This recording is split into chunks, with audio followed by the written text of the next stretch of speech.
the past 151 days, I've been making one video every single day on one Pokemon at a time in Pokedex order over on TikTok. And now that we've hit 151, you know what that means. We're done with Generation 1. And because of that, I thought, why not put every video into one big compilation for those who, say, missed it or want to watch it again. So sit back, relax, get ready for the aspect ratio to flip since they're TikToks, and enjoy. And afterwards, definitely go follow my TikTok, because Generation 2 starts tomorrow. Pokemon number 1, Bulbasaur. While getting the title of number 1, he's usually the third most popular of the 3 starters, and unfortunately, that's what I have to say too. He's my third favorite, but I still love him. He's great. He has a fantastic design, he's great in the anime, and it's really cool how he's basically easy mode, doing really great against the first 3 gyms, and then technically good against the 4th because of that poison typing, and then by the time you finally make it to the psychic type gym, you've had enough time to build a nice, well-diverse team to deal with it. So yeah, that's Bulbasaur.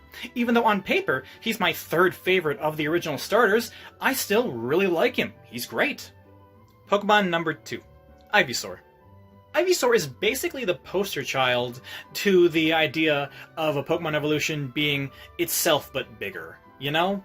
Now, while this might be disappointing a little, it also helps it from avoiding the other extreme of being an awkward middle stage that becomes very quickly very unpopular, which we do see from some starters.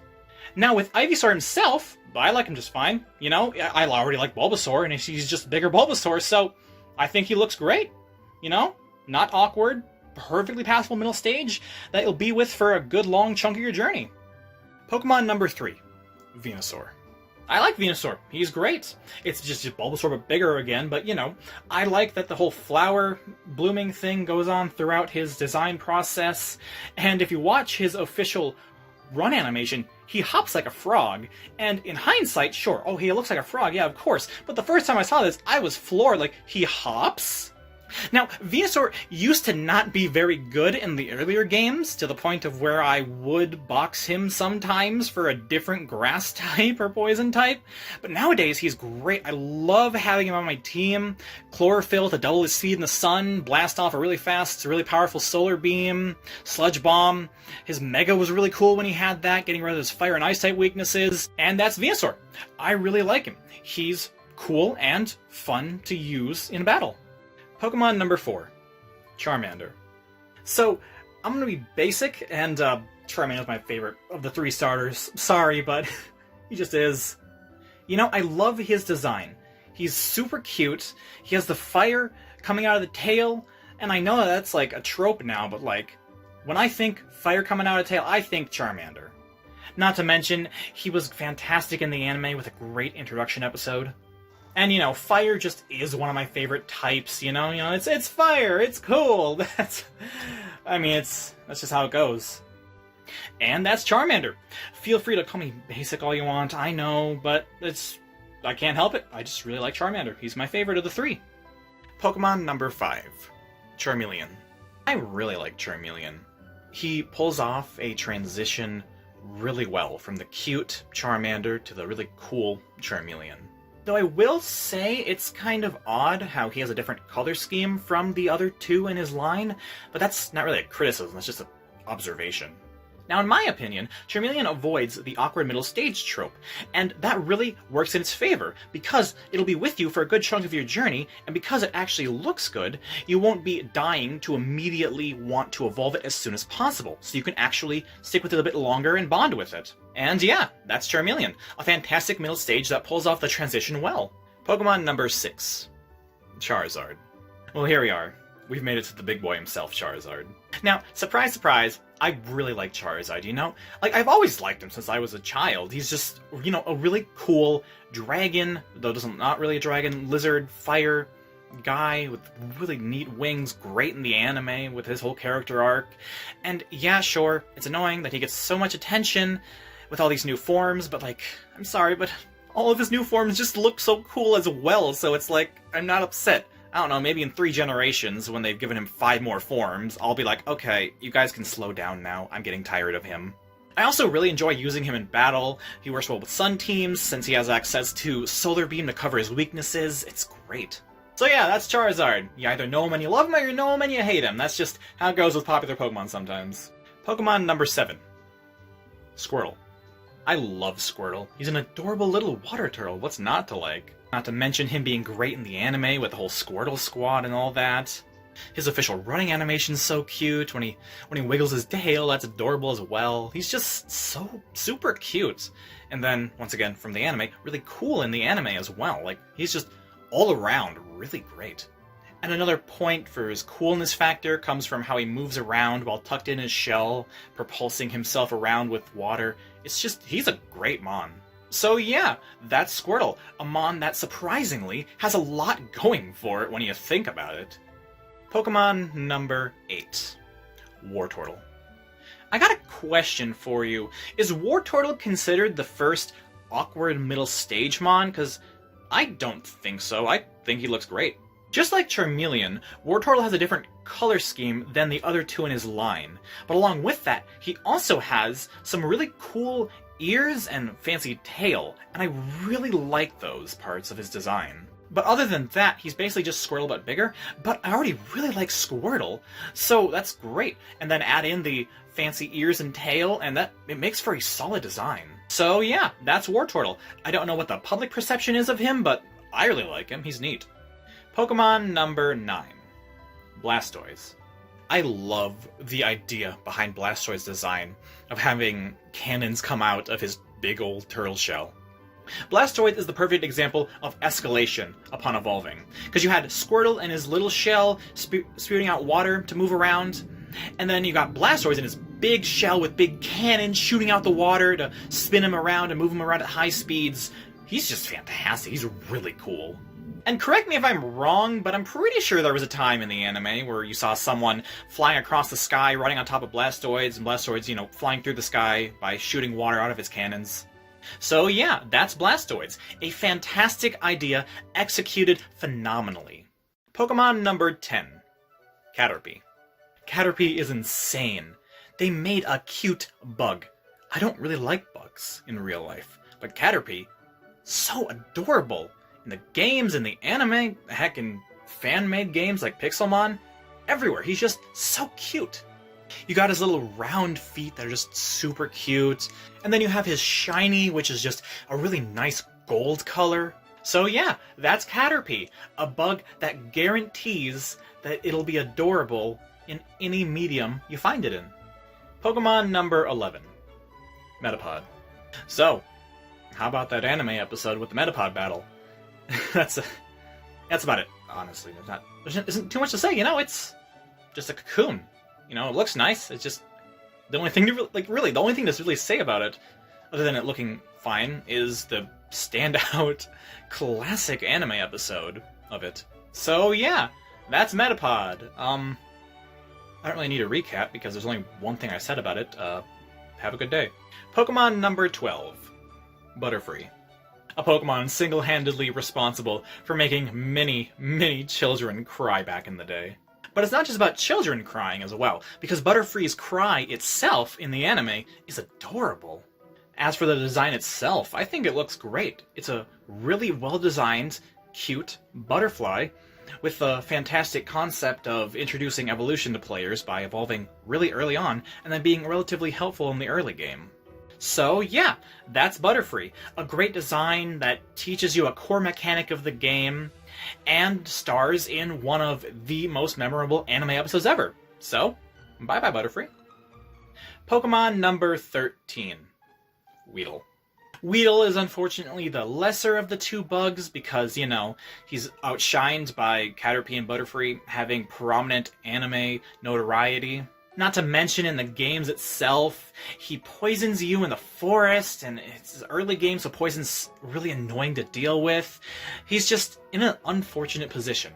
Though he does have that thing on the internet where it's like, haha, Weedle, funny, so maybe I can give him some more credit. So yeah, that's Weedle.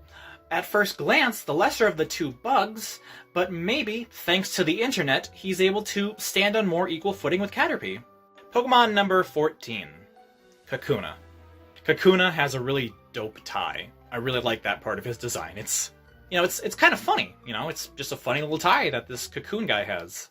And if I remember correctly, correct me if I'm wrong, there was this neat point in the anime where like Ash accidentally did something to it, and then it held the grudge, evolved, and just went after him.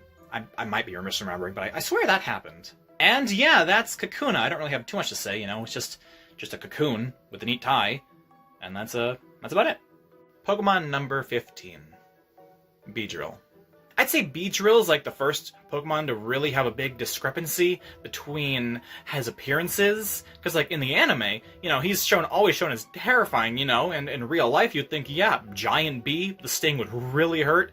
But then in the games, he's kind of like Butterfree. Well, he's exactly like Butterfree, good early game, and then falls off the further you get, and he would not get you really anywhere in like a competitive battle, though his Mega was pretty neat back in the day.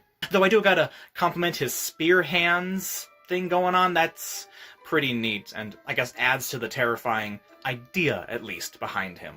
So yeah, that's Beedrill. Terrifying everywhere but the games. Pokemon number 16. Pidgey. Pidgey is a very cute little bird. However, he's a tad plain. But that could just be because I'm not super nostalgic for Pidgey. So I would not be surprised if the early game birds that I am nostalgic for are called by people who really like Pidgey plain instead. The opinion of Pidgey really does rely on the eye of the beholder, or the nostalgia of the holder. Though I still think he looks fine, albeit a tad plain. So yeah, that's Pidgey. A fine-looking Pokemon that could be heavily elevated depending on if you're nostalgic for him. Pokemon number 17. Pidgeotto. As a kid, Pidgeotto kind of irked me, because he had a longer name than his final evolved form, and I was like, what? Shouldn't the final evolved form have the longer name? It's the final form. The silly things children have problems with. As for Pidgeotto himself, I like him just fine. It's cool that he was like one of the first Pokemon on Ash's team, and the fact that they then made him available in Yellow version, really rarely in the forest, to tie into that was a cool idea. So yeah, that's Pidgeotto, a Pokemon that was very perplexing to me as a young lad. Pokemon number 18. Pidgeot. Now here's the thing, I like Pidgeot's design just fine, but he's not very good in the game. In the original game, he didn't learn Drill Peck, which was like the best flying type move, so the best move he could learn really was Fly, which, 2 turns could miss, and that's what you had to rely on. So let me tell you, that Mega was needed. It also kind of sucks how the moment Ash evolved Pidgeotto into Pidgeot, he just left him. So yeah, that's Pidgeot. Surprisingly, I had a lot of negative things to say about him, but don't get me wrong, I think he looks fine. Pokemon number 19. Rattata. Or if you want to get all fancy, a Rattata. Rattata is very cute. Just in general, it's funny how the rats just in real life can be very cute, even though they can carry some very deadly diseases. Now, while Rattata may not be as dangerous as real-life rats, the mans in the original game can learn Hyper Fang at level 14, and then the Super Fang is also incredibly dangerous. Like, he can get you early game if you aren't paying attention. So yeah, that's Rattata. Cute but dangerous early game. Pokemon number 20. Raticate. So I called Rattata dangerous early game, and you would think the evolved form Raticate would also go along with that. Yes, 100%. Raticate could be very scary early game. As for the design itself, Raticate is kinda ugly, but I think that's on purpose, to go from a cute rat to a ugly rat, as they get much more dangerous. And then the only other thing to say about Raticate is the whole blues Raticate theory. As for my 2 cents on that theory, it could be true, because those first games, they didn't really hold too much back. So yeah, that's Raticate. A dangerous early game threat that's a part of a very well-known theory. Pokemon number 21. Spearow. I gotta be honest, I like Spearo's design more than Pidgey, you know? Because he has more than just the browns and such. He has that really cool red on his wings that I think is a great part of his design. And then there's Spearow having that very prominent role in the first episode of the anime, whereas Pidgey never really had a prominent role because Ash caught a Pidgeotto right away. So yeah, that's Spearow. A really nice looking bird Pokemon with a very prominent role in the very first episode of the anime. Pokemon number 22. Fearow. I don't really like Fearow, unfortunately. First off, his cool red on his wings just all go to the stupid little thing on his head that I think is my least favorite part of the design, honestly. And I really like the red wings on Fearow, so you know, that like really spoils it for me. And then there's his wings. I don't know, they look a little too rough for my liking, which, you know, it makes sense, you know, he's a rougher Pidgeot, so, like, yeah, but I don't know, I just don't like him. So, yeah, that's Fearow. Even though his design is justified and makes sense, I'm just not a fan of what they did. Pokemon number 23. Ekans. Alright, let's get it out of the way right away. It's snake backwards, isn't that cool? Yes, we all know. Okay, moving on. Ekans is a fine little snake-mon. I like his design just fine. And then there's not really too much more to say, you know? It's just a nice-looking snake with only using 2 specific colors. Although I will give him credit, his eyes look pretty neat. So yeah, that's Ekans. A fine-looking snake Pokemon with one of the most well-known Did-You-Knows of all time, honestly. Pokemon number 24. Arbok. Once again, yes, Cobra backwards, really cool.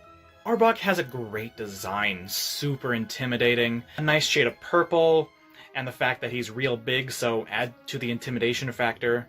I also really liked how he had a different decal design for the first 4 games. It was a really neat idea, and I wish they would have continued with it, you know? It shouldn't be too hard to change a simple texture nowadays on a 3D model. So yeah, that's Arbok. A super cool, super intimidating snake with a gimmick that I really wish they would have continued with. Pokemon number 25. Pikachu. Look guys, we made it! It's him! It's the mascot himself! I'm sure this might sound cliche, but like, Pikachu just has a fantastic design, man, you know? Cute, tough, just all around fantastic. As for the debate of fat versus skinny Pikachu, I got into Pokemon after they thinned him out, so I'm not dying to return to the fat Pikachu, but I still think fat Pikachu looks cute, good design. Though I don't know how well fat Pikachu would look using Volt Tackle, and Volt Tackle's like one of my favorite moves, so maybe that just decides my side on this debate. So yeah, that's Pikachu. Fantastic design, mascot of the series, absolutely love him, he's great. Pokemon number 26. Raichu. The forgotten big brother himself, always outshined by his pre-evolved form. Which, you know, cliche once again to say, but it's a shame, because yeah, Raichu does look great. Love what they did with the ears and the tail, and you know, whereas Pikachu was a 50-50 on the fat versus thin, for Raichu, I definitely think he looked so much better thinner. When going back to his tail for a second, I love, like, just how it moves when he runs. It's adorable. So do I prefer Raichu over Pikachu? That's hard to say. I don't know how to answer that. So yeah, that's Raichu. A fantastic looking mon that is, unfortunately but understandably, overshadowed. Pokemon number 27. Sandshrew. You want to talk about power creep for a second? No, not actual gameplay. No. Purely on the fact that they keep adding more Pokemon. Because here's the thing. If we only had the 151, Sandshrew would easily be in my top 10 somewhere. I love him. He is so cute. So well designed. Him curling up in his ball. Adorable. I love him. But there's just so many good Pokemon nowadays that power creeped him right out of the top 10, unfortunately. And correct me if I'm wrong, this might have been the Alolan form, but didn't they use a curled up Sandshrew in his ball as like the ball for a sport in some sort of official media? So yeah, that's Sandshrew, one of my favorite Pokemon, but since there's now so many, it's no longer in the top 10. Pokemon number 28. Sandslash. I love Sandshrew, and I love Sandslash. Even though Sandslash looks much more fierce with those sharp claws and that spiky back, he still keeps the adorable face of Sandshrew. It really is, in my opinion, like one of the perfect evolutions. And it's really cool how when he rolls up into a ball, it's just one big spiky ball. It's really cool. Now, Sandslash over Sandshrew? Maybe. Since Sandslash really just is a bigger Sandshrew, and all of the new things they add to the design doesn't ruin the original appeal Sandshrew had. So yeah, that is Sandslash, the perfect evolution. Pokemon number 29. Nidoran. Female. You know, it's really interesting how they handled this Pokemon, putting a gender symbol in its name, since there wasn't genders in the original game, but they wanted to do this anyways.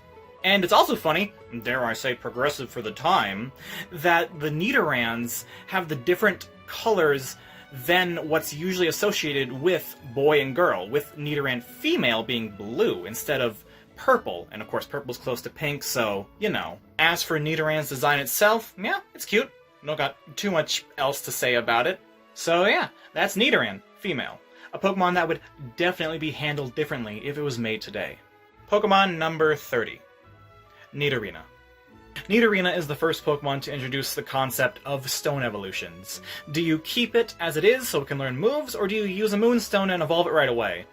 Unfortunately, this isn't handled very well for Nidorina in this game, the first game, because it does not learn anything good, so it's not worth it to keep it at all. You're going to want to evolve it right away, especially since its evolved form learns Body Slam at level 23, which is like one of the best normal type moves in Gen 1.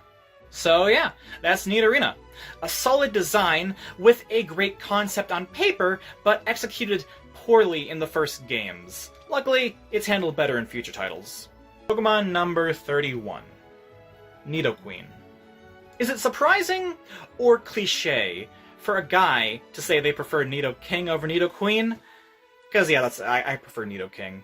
Now, it might not even be about the design itself. You know, I think it looks fine, but it could just be because it's the tanky of the two, whereas Nidoking's more offensive. And other than one specific Pokemon that we'll get to eventually, I'm not the biggest fan of stall teams and tactics. Though it is interesting how Nidoqueen can't breed where Nidoking can. My guess is it was originally a bug, but then Game Freak's like, that's interesting, let's keep it. So yeah, that's Nidoqueen. A fine design, but, as cliche as it is, I prefer its counterparts. Pokemon number 32. Nidoran. Male. You know, it's interesting how this Nidoran is clearly designed to look more aggressive, with a lot more spikiness to its design, whereas the other Nidoran was a lot more rounded. But this Nidoran is still able to be as cute as the other Nidoran. Other than that, there's not too much to say, since, you know, I already made a video on the other Nidoran. So yeah, that's Nidoran. Male. Purposefully designed to look more tough, but it's still just as cute as the other Nidoran. Pokemon number 33. Nidorino. Just a little observation, it's interesting how Nidorino doesn't stand up, where Nidorina does, but then both Nidoking and Queen stand up. Now as for the design itself, I like it, it looks cool. Now of course, kind of cliche that a guy is saying that, but you know, what can I say? Now unlike Nidorina, Nidorino is actually kind of worth keeping around for a little bit in the original games, because it learns Horn Drill at level 41, which is a one-hit KO move. So yeah, that's Nidorino. Do I say the pun? I'll say the pun. He's neat Areno.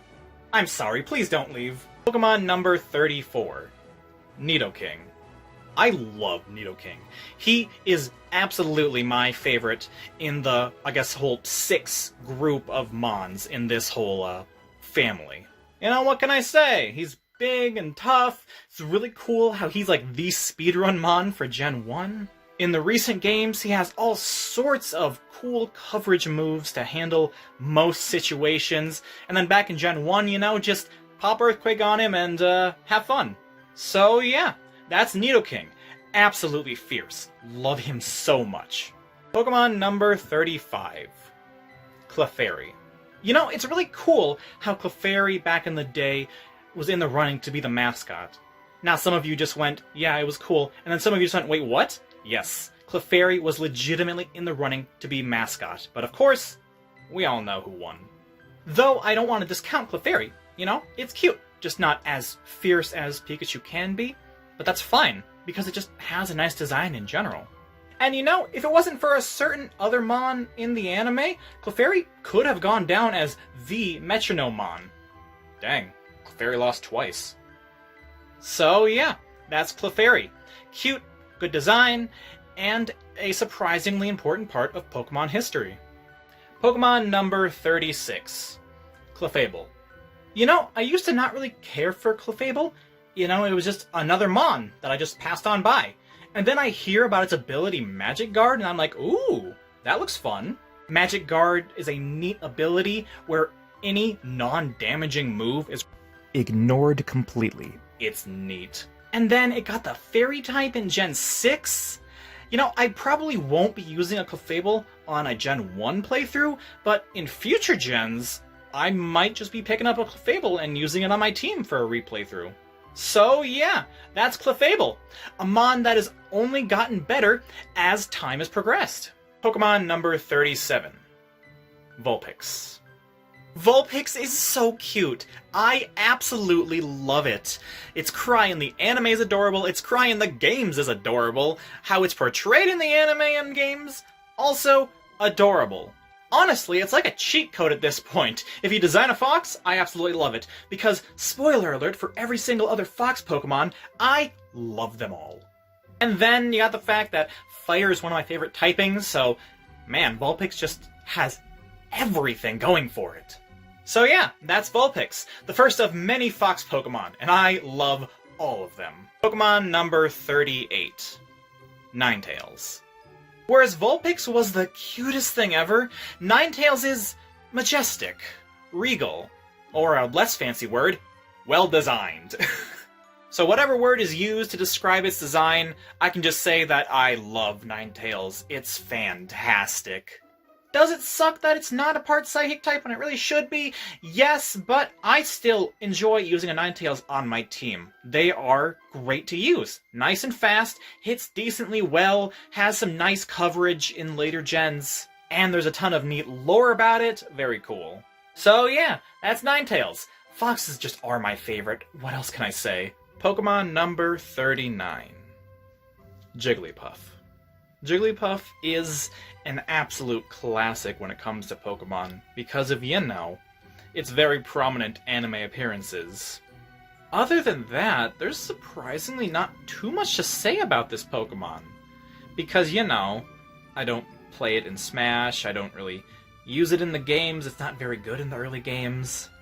So yeah, that's Jigglypuff. Even though I don't have too much to say about it, that doesn't take away from the fact that it is iconic thanks to the anime, and even if I don't use it in Smash, it's also iconic thanks to Smash. Pokemon number 40. Wigglytuff. Now, some of you may be thinking Wigglytuff falls under the same category as Raichu, the overshadowed big brother, but that's probably because you maybe haven't played Pokemon Mystery Dungeon 2, the Explorer games, and its iconic role as the Guildmaster. Even though I'm very nostalgic for the Explorers games, I prefer Clefable, you know, the other pink Moonstone evolving Pokemon. So yeah, that's Wigglytuff, a Pokemon that is very iconic for the few people who actually played the second Pokemon Mystery Dungeon game. Pokemon number 41. Zubat. Honestly, it's kinda cliche to hate on Zubat, so for once, I'm not gonna be cliche. I like Zubat. He's a neat design. Though the admiration is probably thanks to its fully evolved form being a really good Mon. Because, yeah, it is kind of annoying in the first games, where you gotta go through a big cave, and you don't have access to repels yet, and Zubat just everywhere outspeeding and confusing you. Annoying. Classic annoyance. So, yeah, that's Zubat, the classic Mon to make fun of. Pokemon number 42. Golbat. I'm about to ruffle some feathers. To the Gen 1 purists who think that no Pokemon from Generation 1 should have ever gotten an evolution and they were all perfect, what's wrong with you? Golbat's terrible. It's not good in battle, it doesn't look very good, so it's disappointing to actually raise a Zubat in the original games.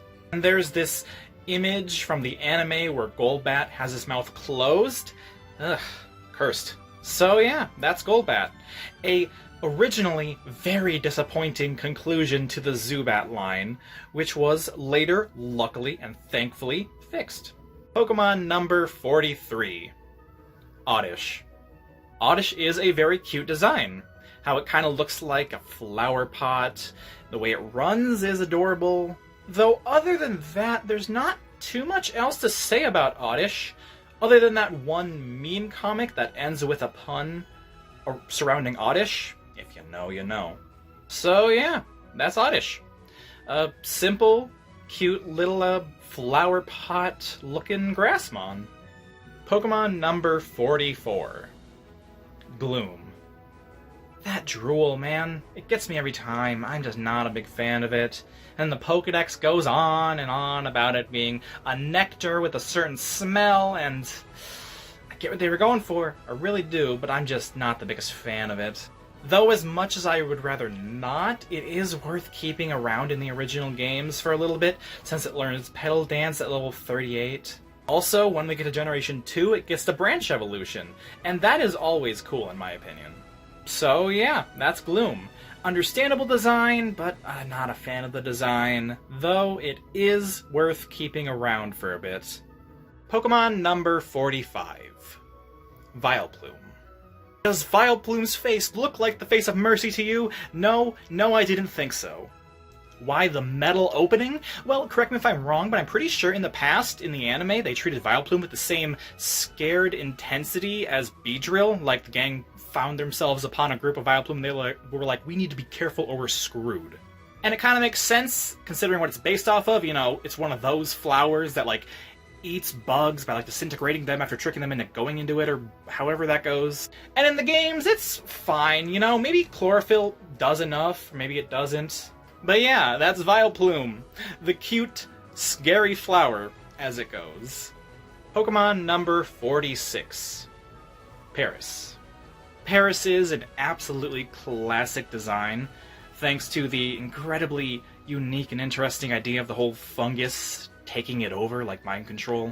Not to mention, it gets a few bonus points by being the main focus in the episode where Ash's Charmander evolved. Though, of course, that unfortunate double 4x weakness, what was it, 3 4x weakness in the original games? Very unfortunate. So yeah, that's Paris, a Pokemon with a fantastic and really interesting premise. Pokemon number 47. Parasect. The fungus has completely taken over. The pupils in its eyes are gone. It is a completely lifeless body being dragged around by this little infectious mushroom. Fantastic design. Or a better word, fantastic escalation as it evolves. And in the early games, he is the premier catching mon, learning the 100% accurate Spore, and one of the few to learn False Swipe before that's turned into a TM. Though I'm pretty sure he learns False Swipe at like a stupid high level, so it's like not worth teaching it that, and you just stick with Spore and deal with that. So yeah, that's Parasect. Fantastic escalation from its pre-evolved form, and incredibly helpful at catching in the games. Pokemon number 48. Venonat. You know, Venonat's kinda underrated. I like his design. He looks neat. And the fact that he hops around instead of walking around is also a nice little detail. And then after that we got... shoot, maybe he isn't underrated. So, yeah, that's Venonat. I like his design a lot, but unfortunately that's all he really has going for him. Pokemon number 49. Venomoth. You know, just like Venonat, I think Venomoth is pretty underrated. But I do have a few more things to say about Venomoth than I do Venonat. For starters, we got the usual, I like the design, moths are neat. And then you have this interesting fact about him that Venomoth can learn Psychic and a bunch of Psychic-type moves, which is really interesting. Unfortunately, he isn't the most strongest to take advantage of it, but the fact that he can learn it is still interesting. So yeah, that's Venomoth. A neat little moth that really deserves some attention, in my biased opinion. Pokemon number 50. Diglett. Diglett is a very simple design. Unremarkable, you could even say. However, the sheer amount of coverage Diglett has gotten throughout the years through various forms of media has really elevated him to a very high notoriety status. Not to mention the eternal question of what's under Diglett. And heck, in the original game, he got an entire cave named after himself. So yeah, that's Diglett. The textbook example of how even just a little bit of attention and media coverage can elevate a Mon. Pokemon number 51. Dugtrio. Yep. It's just, 3 Digletts together. Pinnacle design, I know. But here's the thing, sometimes people can get upset at lazy designs. I'm not upset, I like Diglett just fine, so Dugtrio's is fine. Though I do gotta give him props for that classic cry in the anime. So yeah, that's Dugtrio. It's 3 Digletts, so what more is there to say, really? Pokemon number 52. Meowth. So here's the thing. A lot of the times I talk about how the anime can influence what you think of a certain Pokemon, and the same can be said for Meowth, but ironically in the opposite direction. Because of Team Rocket's classic Talking Meowth, whenever I run into just a regular non-Talking Meowth in the games, it feels cursed. I've never used and never want to use a Meowth, because it just doesn't feel right, He can't talk, that's not Meowth. So yeah, that's Meowth. The strangest phenomenon, really. It's like Meowth is a anime-only Pokemon that you don't use in the games. Pokemon number 53.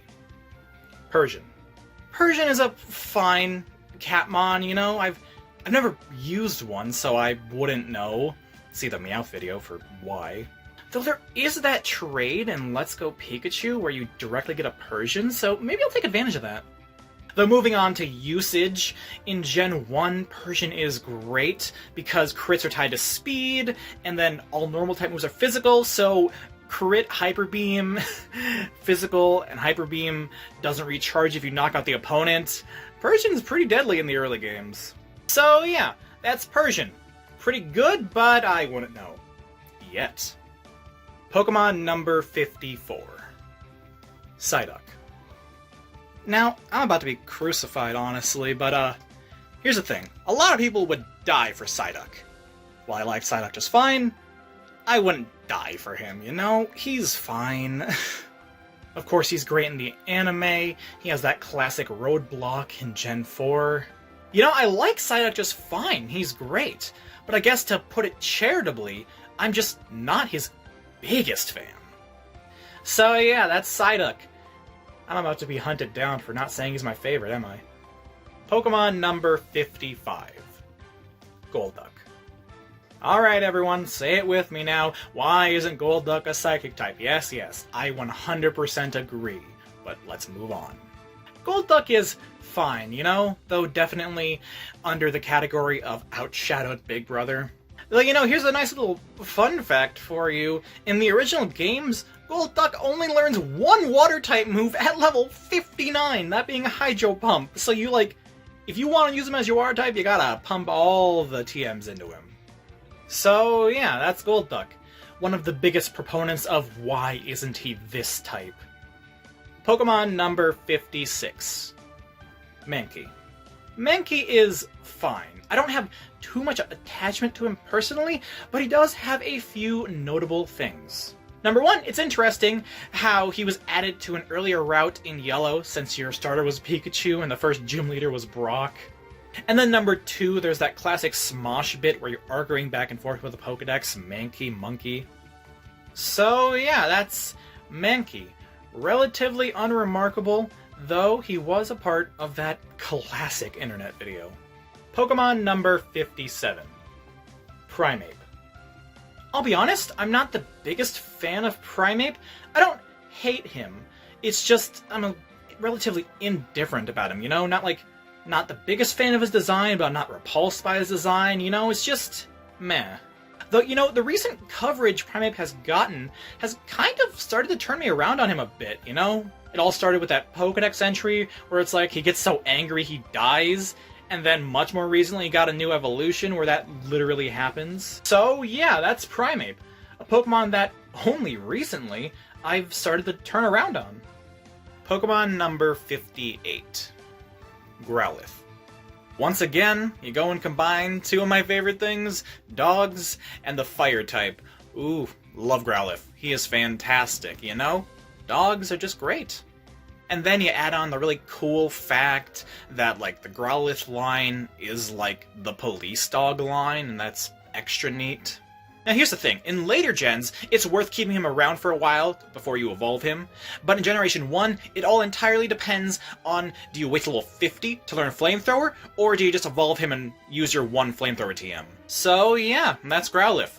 A fantastic, cute, cool fire puppy. Pokemon number 59. Arcanine. Love Arcanine, man. He's super cool, intimidating, but still kind of friendly looking, fantastic to use on any playthrough, really. You got the whole fact that he's the legendary Pokemon. He was put in with legendary birds back in that Gen 1 episode. Arcanine is just all around. I mean, the obvious thing to say is he's a good boy. And quickly for anyone new here, love the fire type, so that is a bonus. So yeah, that's Arcanine. A fantastic Pokemon in basically every respect. Pokemon number 60. Poliwag. Poliwag is a cute little tadpole Pokemon. And then you find out that the swirl on it is actually its intestines, and the white isn't the color white, but it's see-through. And that, you know, that might damper your enjoyment of Poliwag a tad. Poliwag is usually a early game water type that you can get and reliably use throughout most of the game, so that adds some points to him. So yeah, that's Poliwag. Not really too much to say about him, other than the little intestines, fun fact. Pokemon number 61. Poliwhirl. I don't really have anything to say personally about Poliwhirl, but there is a lot to say about Poliwhirl. First off, in Gen 2 he gets a branched evolution, and I always do like branched evolutions. Next, in the original games, he's not really worth keeping around, because the only move he learns before evolving is Hydro Pump, and like, 80 accuracy, I'll just stick with Surf. And finally, he was the first Pokemon of the first protagonists of the Pokemon Adventures manga. Took me 61 episodes to finally mention the background. So yeah, that's Poliwhirl, a Pokemon that surprisingly has a lot going for him. Pokemon number 62. Poliwrath. Poliwrath is fascinating, in my opinion, because Poliwrath is a physical attacker, you know, has part fighting type in him. But he learns Hypnosis, and, you know, I always think about stuff like Hypnosis as, like, for special attackers, and not for fighting types, other than Gallade. Other than that, there's not too much more to say, you know, he's a reliable enough Mon for a playthrough team. It's just the thing is, his counterpart kind of, you know, defined an entire competitive meta.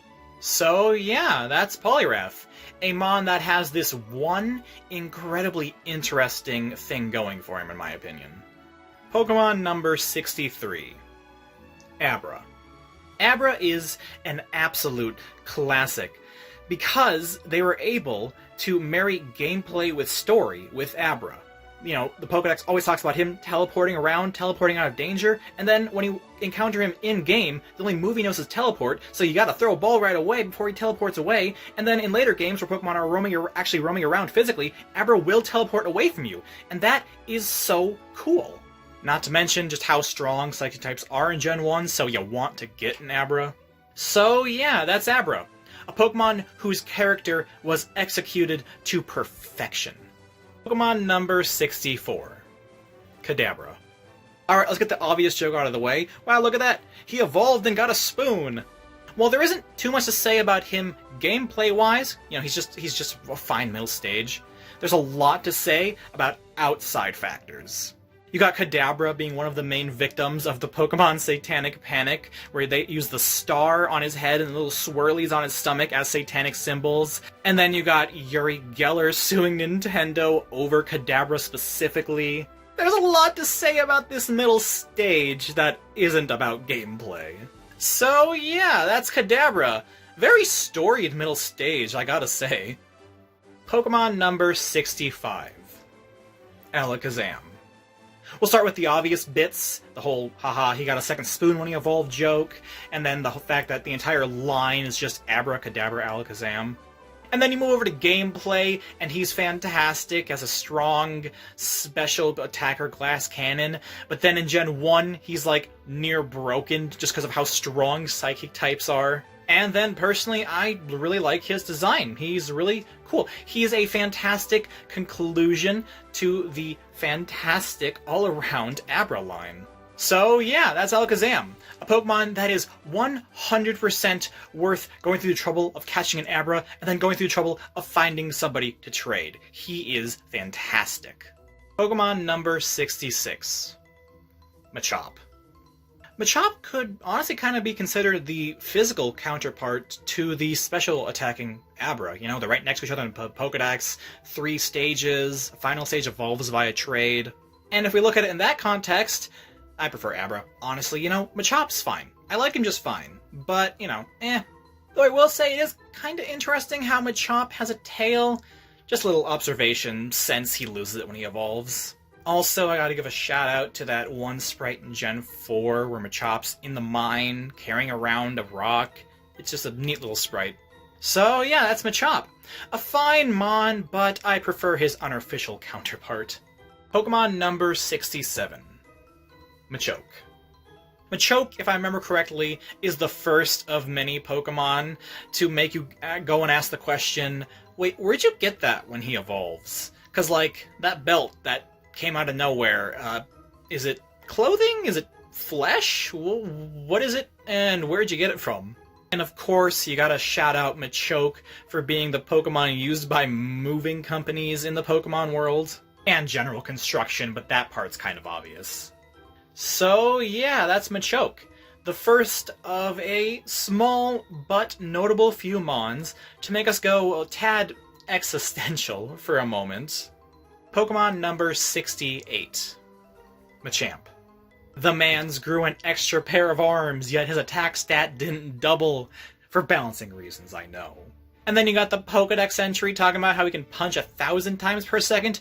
I think it's 1,000, correct me if I'm wrong. But you know, that would like be, what, 250 per hand? Or whatever the actual 1/4 of the number is, if it isn't 1,000. Now, I may be riffing on him a bit, but he can still hit hard in the games, you know? He is the physical counterpart to Alakazam. So yeah, that's Machamp. A Pokemon whose true potential is only ever spoken about, never shown in-game. Pokemon number 69. Nice. Bellsprout. Bellsprout is a funny little guy. The way he moves around, runs around, stands there and wiggles, he's just, like I said, a funny little guy. And then in Gen 2, this man has an entire tower named after him. Bellsprout is just fantastic. And then you had that one old internet meme about Bellsprout. So yeah, that's Bellsprout. It is surprising just how much this funny little guy has, and I am all here for it. Pokemon number 70, aka Mouthwash. Weepinbell. Bellsprout had so much going for him, and then Weepinbell is just kind of derpy. And here's the thing, sometimes derpy works, but sometimes it doesn't really work for me. And this is one of those cases. I'm not the biggest fan of Weepinbell, you know? He looks alright, but I'm not dying for him, you know? And then in Gen 1, the only move he learns via level up you might want him to learn before evolving is Razor Leaf of all things. So yeah, that's Weepinbell. Honestly, maybe Bellsprout just hit too many highs and just really dragged Weepinbell down. Pokemon number 71. Victory Bell. The most Victory Bell really has going for him is the fact that he was a part of Team Rocket in the anime and started the long-running trend of James's Pokemon just attacking him whenever they came out. Because in the games, Victory Bell, at least in the early games, he really isn't very good at all. Like, I literally had a Victory Bell on my team and I ended up replacing him after the Elite Four because he was so useless. Maybe he's better in later games, I haven't had the chance to try one yet, but man, I hope he's better in later games. And then to quickly up the positivity a bit, I like his design, he looks cool. So yeah, that's Victory Bell. Terrible in the early games, but I do like his design, so hopefully he's gotten better. Pokemon number 72. Tentacool. Don't say he looks cool, don't say he looks cool, don't say he looks cool. Tentacool looks...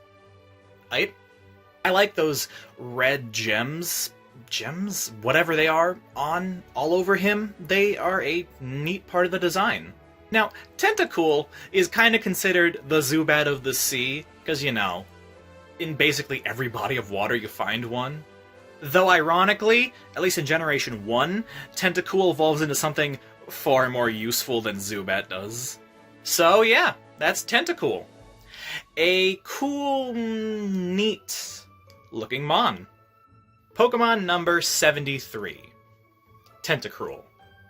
Do I say the pun? I'll say the pun. Used to be cool, man, now you're just cruel. You're welcome, and I apologize for that. You know, I, and I'm sure many others, have passed over Tentacruel just because of how easy he is to find, since Tentacool is everywhere in, like, most bodies of water in most games, but it turns out Tentacruel is actually a solid special defense tank, incredibly reliable. And of course, Tentacruel is also known for starring in that infamous episode that had to be temporarily banned because of that specific event. So yeah, that's Tentacruel. Surprising just how good he is for just how easy he is to get. Pokemon number 74. Geodude. Geodude is a neat little rock guy with hands, and I like him, he's cool. But there's a lot of people that don't like Geodude, and just rock types and how they're designed in general. I know a few of them. But, I don't know, man. Geodude's just a neat little guy. Of course, that 4 times weaknesses to 2 of the starter types really dampers him, especially since, you know, he's slow. So, yeah, that's Geodude. I don't really see the hate. He's a neat little punching boy. Pokemon number 75. Graveler. Alright, if I can give one concession to the rock-type haters, I'll give you Graveler. You know, he does look kinda ugly. But, I don't know, I don't hate him either. I'm just giving him to the haters. I'm willing to lose Graveler. And you know, it's really odd how Graveler gains an extra pair of arms and then immediately loses it when he evolves again. You know, what was the decision behind that? I'm genuinely confused on that. So, yeah, that's Graveler. Here you go, rock-type haters. You can have this one. Pokemon number 76. Golem. Whereas Geodude, I was a tad defensive, and then Graveler, I just was completely indifferent.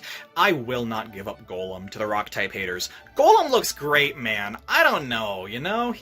I love his design. I don't know, maybe it's just the nostalgia, because I feel very nostalgic towards Golem for some reason. I don't know exactly why. I think that Golem's just an important piece in that Sand Temple in the second Pokemon Ranger game, if I'm remembering correctly, and that might be why. So, yeah, that's Golem. The rock-type haters can't have him. I will defend Golem. He looks neat. Pokemon number 77. Ponyta. I love Ponyta, man. Horses are great. My aunt has some horses, and I will not even let that one time when I tried riding a horse and failed horribly while on vacation one year all the way back when spoil my enjoyment, because horses, once again, they're neat, and Ponyta is extra neat because I love the fire type. Ponyta looks adorable, has that really cool lore where, like, if it likes you, its fire won't hurt you. Just really cool.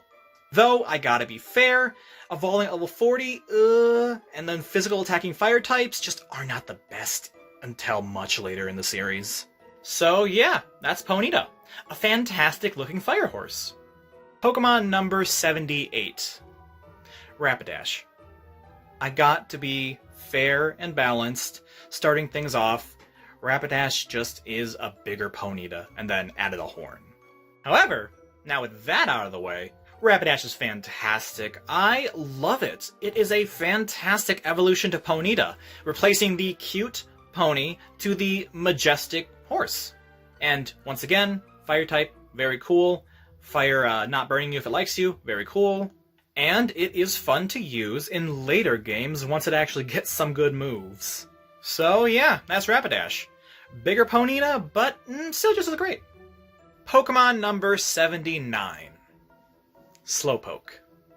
Being derpy doesn't necessarily guarantee that I will like it. However, Slowpoke is one of those cases that I do like. Slowpoke's great, man. He's hilarious, honestly. It's just, I find that classic joke where you punch a guy and then 5 minutes later he reacts to it hilarious, and that just is how Slowpoke is. It also helps that Slowpoke has just gotten so much coverage over the years. So yeah, that's Slowpoke. Mr. Head Empty himself. I absolutely love him. Pokemon number 80, Slowbro. Slowbro is really cool because of the lore behind how he evolves, with the whole shoulder biting his tail thing. Too bad in the games it's just by level up. It's also fascinating how apparently if the shoulder stops biting his tail, he'll de-evolve. I think he's the only Pokemon that specifically mentions having the ability to de-evolve, correct me if I'm wrong.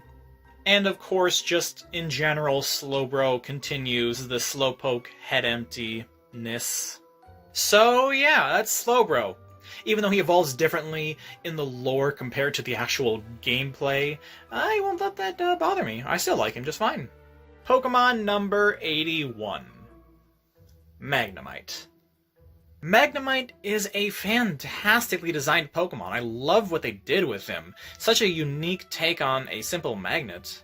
And it really helps that just animated Magnemites are really cool in multiple ways. He has a nice cry in that one animated YouTube special. The cops use him to break the security system.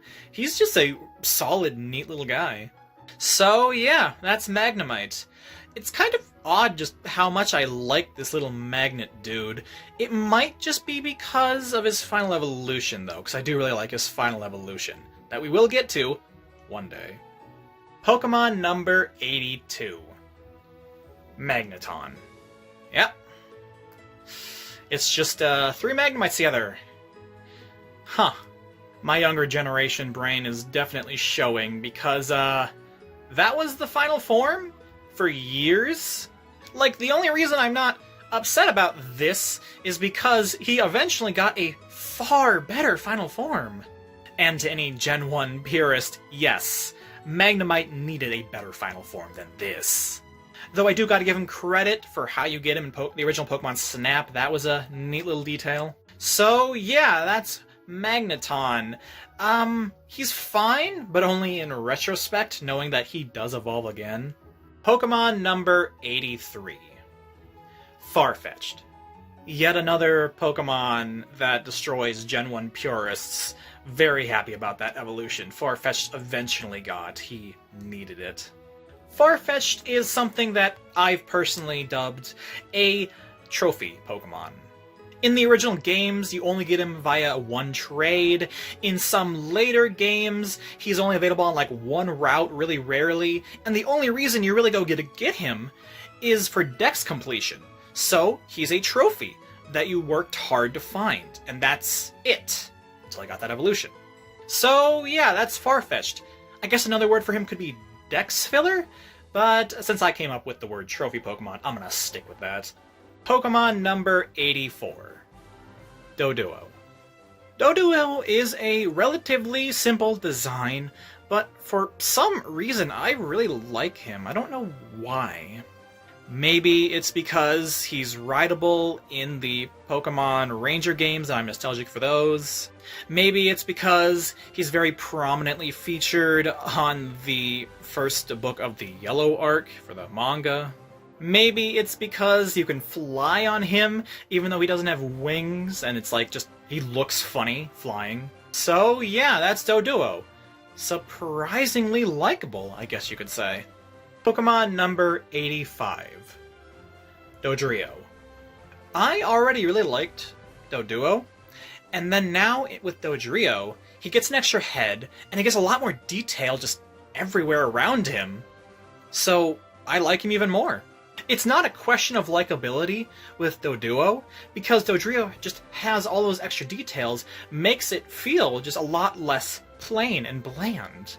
Not to mention being able to ride him in the Ranger games, and he's even faster than Doduo, because of course. So yeah, that's Dodrio. When you take a bland but likable Mon, and then add just enough detail on him, it just makes him even better. Pokemon number 86. Seal. Yep. It's just a seal, with the A replaced with another E in the name. Absolutely peak. And, yeah, no, it's just a seal, really. No, it looks fine, you know, it's aight. I guess one interesting thing to say is in Gen 1, it doesn't learn any Water-type moves, so you're gonna need to dump all your TMs into him if you want to use him. So, yeah, that's Seal. He's just a seal. How many times have I said seal in this video? Pokemon number 87. Dugong. You know, I thought Dugong was an improvement to Seal. You know, oh, he actually has an interesting name. And then it turns out Dugong is actually the name of a real-life animal, and I'm like, oh, never mind. He's, exactly like Seal, then. Not an improvement at all. So I guess a improvement is the design. I think it definitely looks better than Seal. It's nice. And once again, doesn't learn a Water-type move in Gen 1. So yeah, that's Dugong. I guess you can do a people who know meme for Dugong's name and who thinks it's creative or not. Pokemon number 88. Grimer. It's our good old made of a pile of sludge friend himself. A notable thing for Grimer is his Gen 1 sprite, where he has his hands up. You know, I've seen multiple memes of putting him on, like, roller coasters and stuff with that specific sprite. And I guess just in general, he looks funny, thanks to those, beady little eyes. So yeah, that's Grimer. The, kid-friendly living pile of sewage himself. Pokemon number 89. Muck. Hey guys, did you know Muck backwards? No. Stop. So yeah, Muck is, just a bigger pile of sludge. Just a bigger Grimer.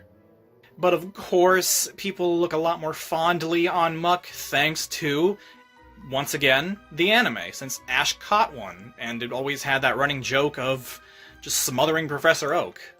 So yeah, that's Muck. Is he only beloved because of the anime? I don't want to be that mean, but, you know, it's just a bigger Grimer. Pokemon number 90. Shellder. I don't know what it is, but I like Shellder. He looks neat. You have those beady little eyes, you got that famous tongue, you got the fact that the Pokédex talks about how its shell is as hard as diamond. And in Gen 1, he's actually kind of worth keeping around, since he learns Ice Beam at level 50. Though you could just use your one Ice Beam TM and evolve him right away. So yeah, that's Shellder. The kinda mysterious-looking Pokemon that I mysteriously like a lot. I don't know, maybe it's just aesthetically pleasing. Pokemon number 91. Cloyster. I like Cloyster. He has a lot going for him. First off, you just got the obvious, I like the design, he looks neat, aesthetically pleasing, you could say. Then you got the fact that he moves around by going backwards, that's a neat detail. Then in battle prowess, a skill-linked Cloyster can be dangerous, along with the fact that it's pretty dang physically tanky. Then you got that one famous double battle with Cloyster involved. I'm gonna ignore that one. If you know, you know. So yeah, that's Cloyster.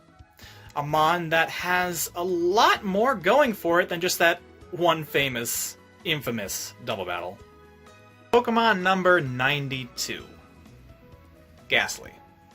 The first and only in Generation 1 Ghost type. Ghastly is really neat because his unique design causes 3D modelers to need to ask the question, do you make the gas around the ball of Ghastly particles, or do you physically make the gas? This has been done both ways throughout Pokemon history, and that just makes it really interesting that Ghastly has never had a set-in-stone 3D model. He's always changing, unlike every other Pokemon, really.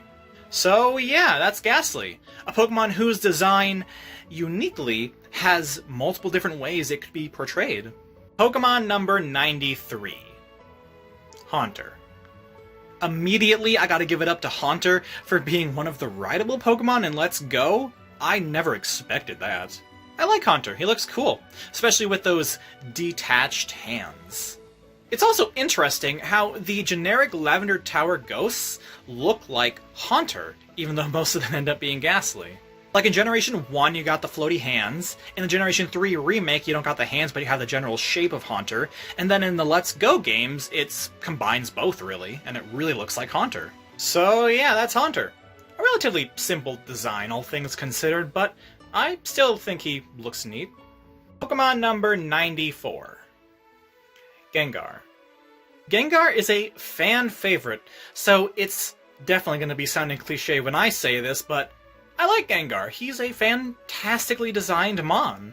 Though, I got to be fair and balanced, Gengar is the worst trade evolution in Generation 1. He's not worth the effort. He barely learns anything, doesn't get a good Ghost-type stab. Even if he did, Ghost-type is physical and he's special. Luckily, he gets so much better in later games. So yeah, that's Gengar. A fantastic designed mon that was only able to be appreciated once it actually got some good moves later on. Pokemon number 95. Onix. Alright, let's get the obvious joke out of the way. Haha, Onix has the same attack stat as Oddish, isn't that funny? Yes, yes. I love Onix, man. He looks so cool and intimidating, you know, he's a giant rock snake. Unfortunately, the dichotomy of his looks and his attack stat, yeah. Though I guess that kind of makes sense, since he's the ace to the first gym leader, so that technically makes him the first boss. And he has to look intimidating, but not be too difficult to defeat. So yeah, that's Onix. Looks can be deceiving, man. Back in the day, I was so scared to go up against Onix, but nowadays I'm just like, yeah, it's not gonna be that bad. Pokemon number 96. Drowsy. That nose, man. It always gets me. I am not a fan of it at all. Shout out to it being the first major boss fight in the second Mystery Dungeon games. That was a very smart decision. Drowsy fits that role perfectly. Other than that, there's not too much more to say. I'm just not a fan of Drowsy, man. You know, there's just so many better, stronger, and better designed psychic types in Generation 1. Drowsy's just at the bottom of the list. I never want to use one. So yeah, that's Drowsy.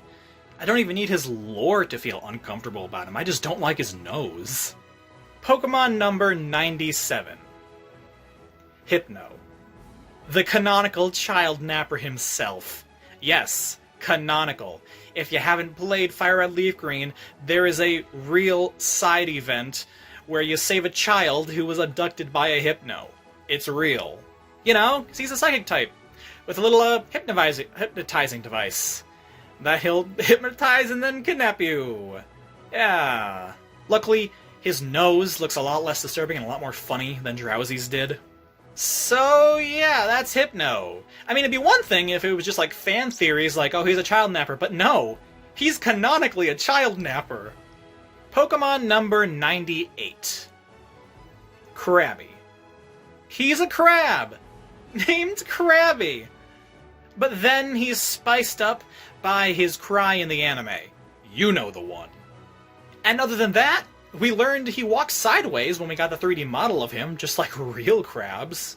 Though, there's also the fact that he's a physical attacking water type, which just isn't good until the physical special split, because he has a 25 in special attack. That's doing nothing, even with stab.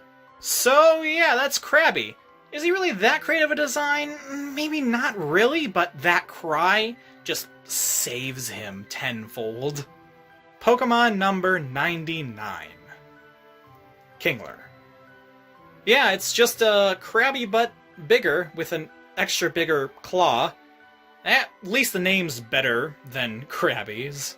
And once again, it's a physical water type, so not the best until the physical special split. Other than that, he looks neat. I guess I like him just fine. So yeah, that's Kingler.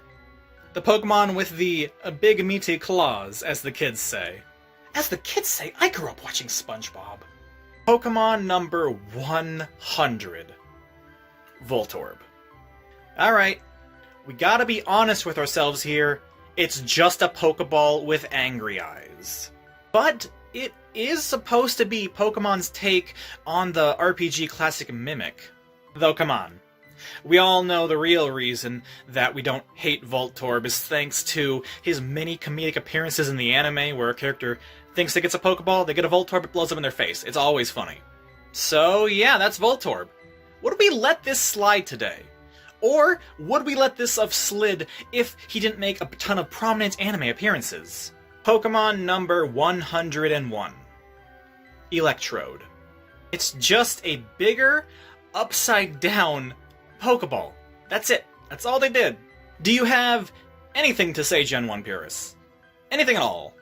Though, you know, Electrode's kind of actually grown on me a tad over the years. I had one in the Nuzlocke, and he was surprisingly fast and reliable. In that YouTube Lake of Rage short, the Electrodes there were actually kind of adorable. And in Legends Arceus, I'd argue that Electrode had one of the toughest boss fights. So yeah, that's Electrode. Once again, would this slide today? Especially since I've only recently warmed up to him. Pokemon number 102. Execute. It's just a bunch of eggs, and one of them's, kinda dead.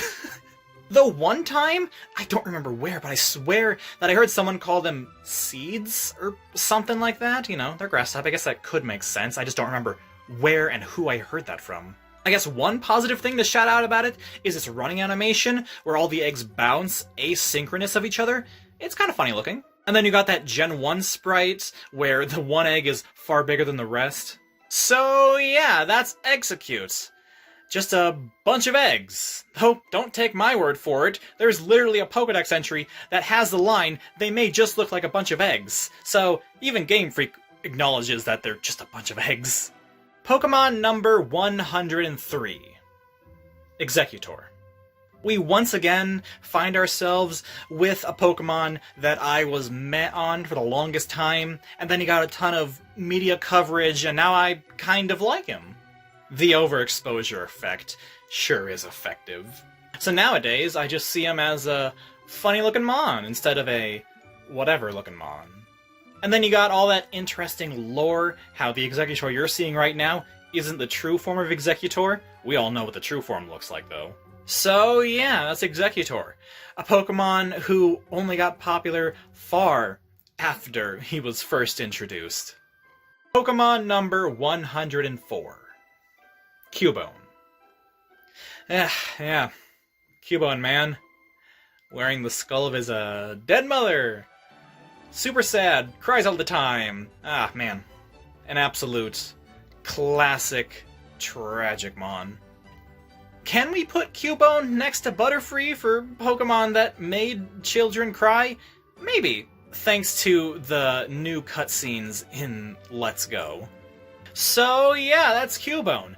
Definitely the saddest, most tragic Generation 1 Pokemon, but looking at every gen, I think he's still up there, but there are a few others that are just as tragic, which we will get to one day.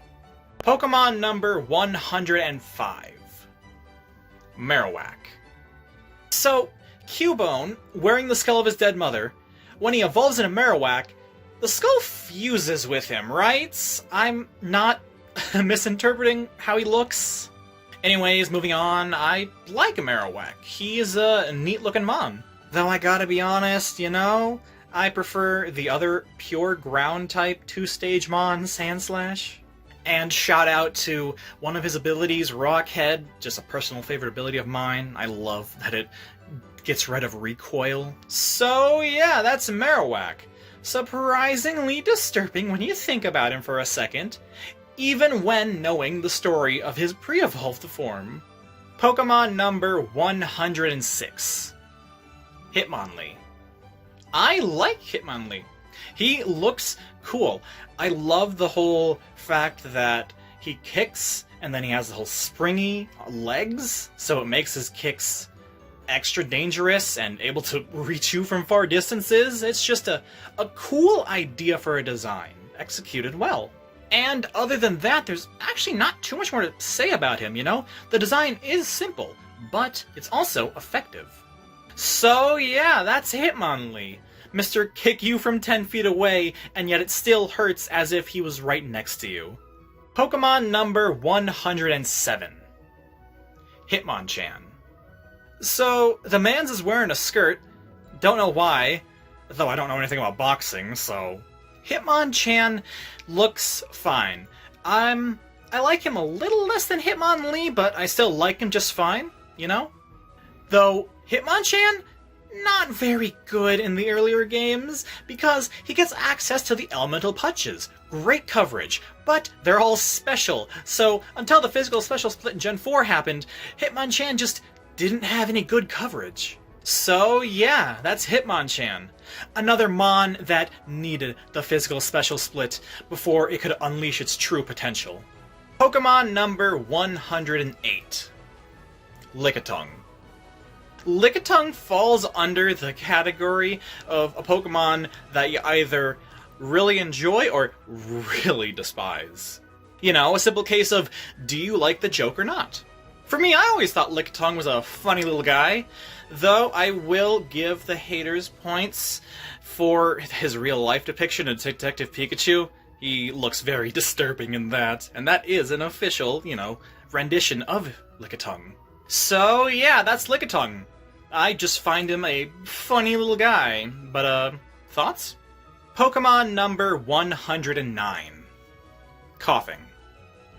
Coughing's kind of odd, cause I feel like he's unintentionally funny. Like, the designers didn't make him to be a super comedic Pokemon, but he just comes off in multiple depictions as just funny. And there's also that little fun fact where his Generation 1 sprite has his skull and crossbones above his eyes instead of below.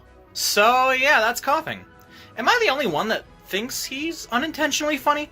Or do other people think he's unintentionally funny? Or is he actually meant to be funny in the first place? Pokemon number 110. Wheezing. I love what they did with Coughing's evolution. The fact that he's poisonous, so he grows like a tumor extra head looking thing.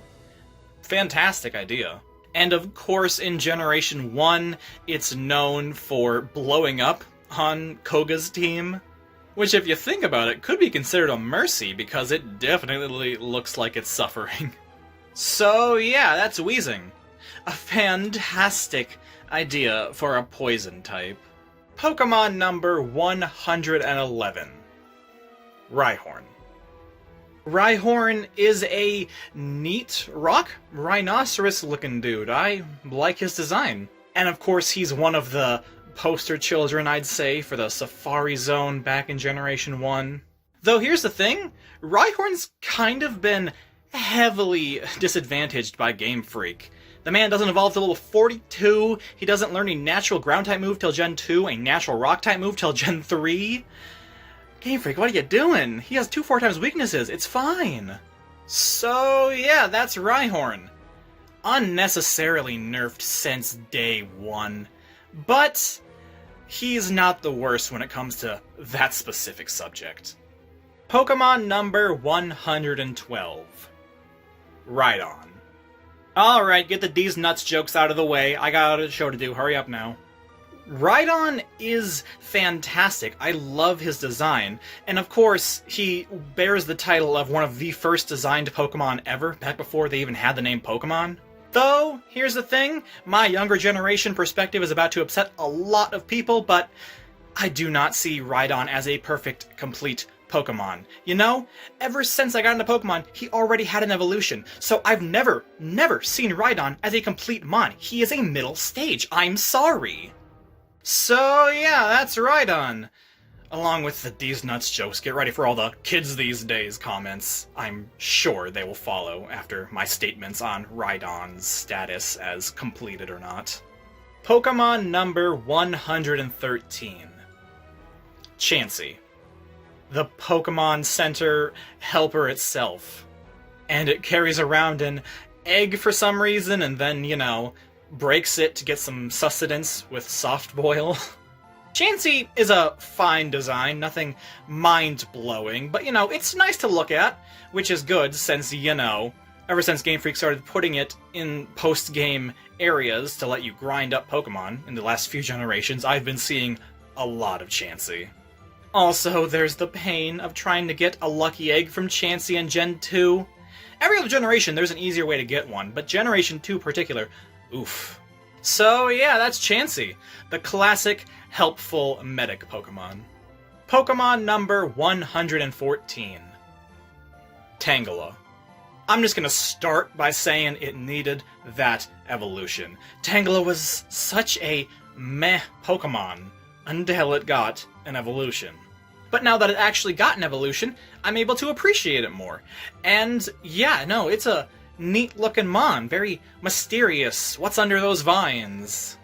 And then it just has those big rubber boots, because sure, why not? So yeah, that's Tangela. You know, it's kind of funny how it getting an evolution actually kind of trickled down to making me appreciate Tangela more. Pokemon number 115. Kangaskhan. One of the Pokemon that makes you go, where'd you get that? Since they can hatch from an egg already holding another baby. It's just like, huh. And of course there's a classic theory where Kangaskhan is Cubone's mother. Sure, I can see it, yeah, it makes sense. And shout out to its Mega Evolution being so busted, they needed to nerf it like 2 or 3 different ways. And in Gen 1, it's one of those Pokemon that just take forever to get in the Safari Zone. Oh, also, in Let's Go, you get to ride in its pouch, and I love that. So, yeah, that's Kangaskhan. A lot to talk about, actually. Kangaskhan's pretty dope. Pokemon number 116. Horsey. I love Horsey, man. Such a good design, super adorable, and in Gen 2 onwards, he evolves into a really cool dragon. And other than that, even though I'm praising Horsey, I got nothing else to say, really, you know? It's a relatively simple design. A good design, but a simple design. I don't know, I like the shade of blue it is, you know, I think. That's my favorite shade of blue. I don't know, I haven't looked at all the blues recently. So, yeah, that's Horsey. Simple, cute, and evolves into something really cool. What more can I say? Pokemon number 117. Seadra. Seadra is another Heinz site Pokemon, because, really? That was the final evolution? Kinda disappointing, but now that he has a better evolution, I really do like Seadra as a middle stage. He looks cool. And, fun fact, there were some Pokemon basically confirmed thanks to programmers looking into the code of the game that were in Gen 1, taken out of Gen 1, and then put in Gen 2. And Kingdra was one of them. So that means that Seadra, technically, never was a complete final stage Mon. He was always a middle stage. So yeah, that's Seadra. He looks cool, sure, but he's not final stage cool. So, thank goodness Game Freak brought his cut evolution back in the next gen. Pokemon number 118. Goldeen. Goldeen is the epitome of the generational divide. Because me, as someone who got into the franchise later, see Goldeen as a simple, forgettable, whatever, fish Pokemon. But fish Pokemon that I actually do like and praise are considered by, say, older fans that grew up with the originals as the bland and forgettable ones, and Goldeens, the neat original fish Pokemon. It's all just a matter of perspective, because I guess if we really want to be honest with ourselves, all of these Pokemon are just basic forgettable fish. It just depends on which generation you're nostalgic for, and you like that generation's basic fish Pokemon. So yeah, that's Goldeen. I mean, he looks fine, but I just ain't nostalgic for him. Pokemon number 119. Seeking. I like the pattern on Seeking. It's neat. Other than that, it's basic fish. Once again, I ain't nostalgic for the Gen 1 basic Fishmon. Though I will give Seeking a shout out for being catchable in the original games, instead of having to catch a week-old Goldeen and level it all the way up to 33 just to get it for the dex. So, yeah, that's Seeking. He's a fine-looking fish. And that's about it. Pokemon number 120. Staryu. I like Staryu. He looks cool. And Staryu is actually kind of mysterious, you know? Where's his eyes? Where's his mouth? How does he eat? He has latent psychic abilities? Very mysterious. And shout out to that cry in the anime. Classic. And in terms of how long to keep him around before you evolve him in Gen 1, it's kind of mixed, because on level 42 he learns Light Screen, and you can't really learn Light Screen via TM in that game, so it's like, do you want to go for a special tank on him or not? So yeah, that's Staryu. A perplexing creature that is kind of perplexing of if you should evolve it right away or not in Gen 1. Pokemon number 121. Starmie. We need to be honest with ourselves. It's just Staryu, but with an extra star on his back, a different color, and they barely even changed the name. However, I do really like Starmie. I don't know what it is, he just looks neat. Maybe aesthetically pleasing, if we want to use that word again. And of course, he's Water Psychic type. Fantastic, since he's a speedy special attacker. Though, to be fair and balanced, two of its three abilities are terrible, and its third ability relies on its switching, and I don't know too much about competitive, so like, is Starmie really a Mon that can switch often? So yeah, that's Starmie. Am I a hypocrite when I've dunked on other Pokemon that evolve in a similar way? Maybe. Or maybe it's just about execution, and Starmie does it well. Pokemon number 122. Mr. Mime. This tennis ball shoulder looking dude. If you would have asked me when I was younger what I thought of Mr. Mime, I would say I don't like him at all. But I've honestly kind of warmed up to him, probably thanks to Game Freak just becoming self-aware, just knowing how people feel about him, and then leaning into him in marketing and in movies, you know, you remember the scene in Detective Pikachu. Though I still find it bizarre that they gave him the fairy type. So yeah, that's Mr. Mime. He certainly wasn't originally, but he definitely nowadays is a love the joke or hate the joke kind of Pokemon. Pokemon number 123. Scyther. I love Scyther. He and his Gen 2 evolution are some of my favorite Pokemon. They just look so cool, are such well designed. What I really like is that Scyther can stand on his own without needing his evolution. And that's, you know, that's not something every Pokemon can do. Though, to be fair and balanced, once again, sorry to do this to you, Scyther, but your Gen 1 moveset sucks. So yeah, that's Scyther. Love that guy. Easy favorite. Might even be worth it to go get him in that Safari Zone. Pokemon 124. Jinx. We immediately go right from one of my favorite Pokemon to one of my least favorite Pokemon. It's like cliche to hate Jinx. Unfortunately, I'm gonna be cliche. I do not like Jinx. It looks very ugly. And I don't even dislike it because of the whole controversy it had, you know? I understand what the Japanese were doing, and I understand how it could be horribly misinterpreted back in the West. You know, it's fair game on both sides. I just don't like Jinx in general. So yeah, that's Jinx. Certainly one of my least favorite Pokemon, though it ain't my number one least favorite Pokemon. What in the world is that if it ain't Jinx? Well, we'll get to that one day. Pokemon number 125. Electabuzz. I like Electabuzz. You know, he looks cool. And shout out to that cry in the anime. And here's the thing. Electabuzz, and in turn the next guy, Magmar, are so incredibly powerful designs that they're able to break through my newer generation brain, and I'm able to see them as complete Mons, even though I got into the games after they got an evolution. Though I do gotta say, I do appreciate their evolutions. You know, maybe it's the fact that they got a pre-evolution and an evolution in two separate games after the first game that they came out in. So yeah, that's Electabuzz. A strong enough design to break through the generational divide. Pokemon number 126. Magmar. Alright, let's get the butt-face jokes out of the way right away. Come on now. I like Magmar. He's always looked neat, in my opinion. Though, do I like Magmar more or less than Electabuzz, since they're counterparts? I mean, it's a hard decision. If I was forced to choose, I guess Electabuzz, but like, it's a close call. Though I will say, Magmar is slightly better in Gen 1, since it learns Flamethrower, whereas Electabuzz does not learn Thunderbolt. So yeah, that's Magmar. Pushing aside that obvious head joke, I like him. He looks neat. Pokemon 127. Pinsir.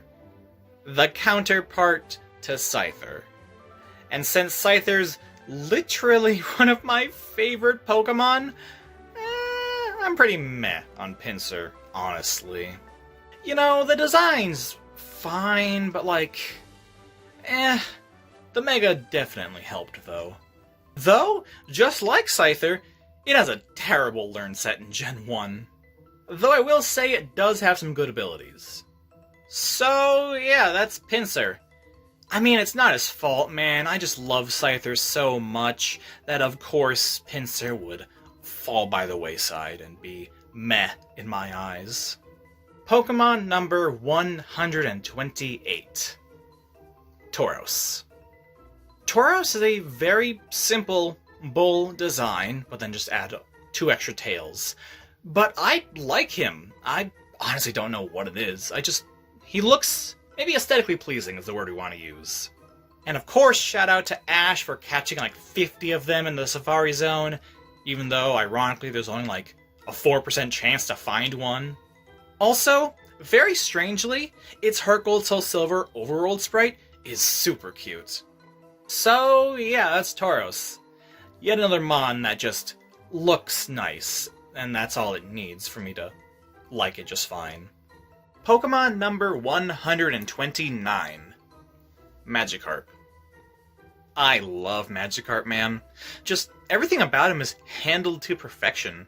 He learns next to nothing, the Pokédex goes on and on about how useless he is, and in any 3D game, the moment he gets on land, he starts flopping around helplessly. And you know, we call the guy who sells us Magikarp in Gen 1 a scam artist, but technically, if we actually put in the effort, he is correct. Magikarp is super strong once he evolves. Though leveling him up is a process in Gen 1, so I would not be surprised to hear someone's childhood story of never evolving Magikarp and having a lifelong grudge towards that guy. So yeah, that's Magikarp. Within the limitations of Gen 1, Magikarp is a fantastic challenge that is far worth the effort.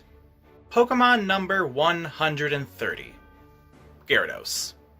Going through the painful effort of leveling up Magikarp, you get him. Worth it. Gyarados is super strong and super cool. Though I will say, physical attacking water types aren't the best until the physical special split, though that doesn't really stop Gyarados because Earthquake and others. Moving on to the lore, it's really interesting just how violent Gyarados is, with the Pokédex going on and on about it destroying entire towns, which is a great escalation from the literally useless Magikarp. So yeah, that's Gyarados. A Pokemon so good, it wasn't even hindered by being a physical attacking water type before the physical special split. Pokemon number 131. Lapras. Lapras is an absolute classic.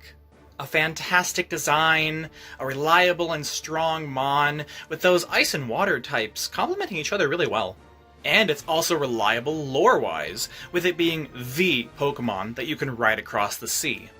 Though there is a negative thing about Lapras that I need to get off my chest.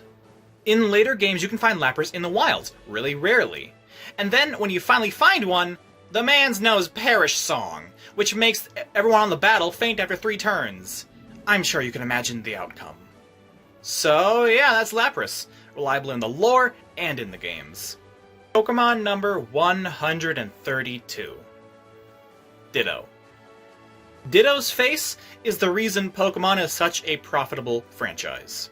Because all they gotta do is take Ditto's face, put it on any other Pokemon, and then sell it as a completely separate plush from said Pokemon. So you're very vanilla if you say Ditto has a funny face.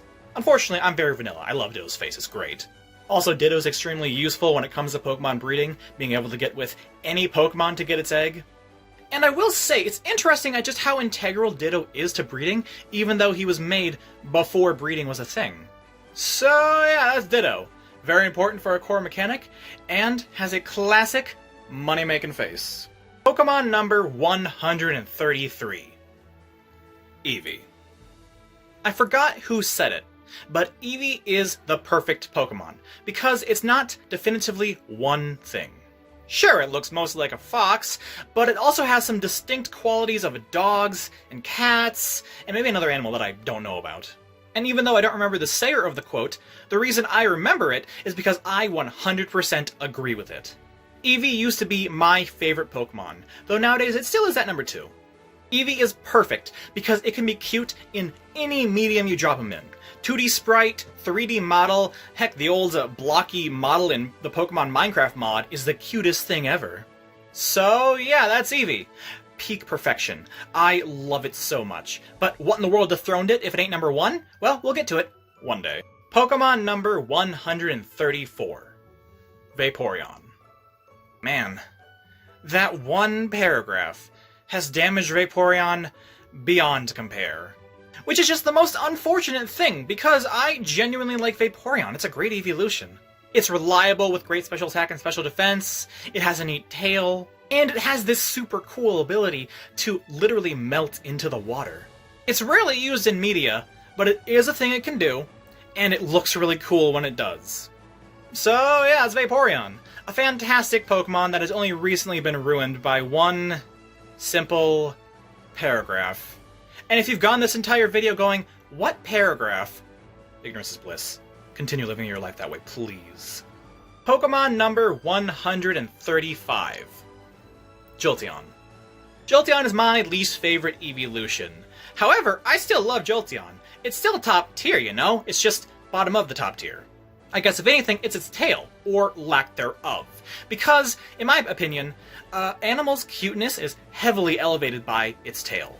And Jolteon, it's, you know, doesn't really have a tail, and it's all spiky, so it probably wouldn't be fun to hug, IRL.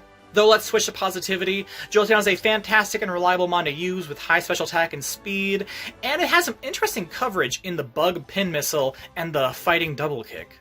So yeah, that's Jolteon.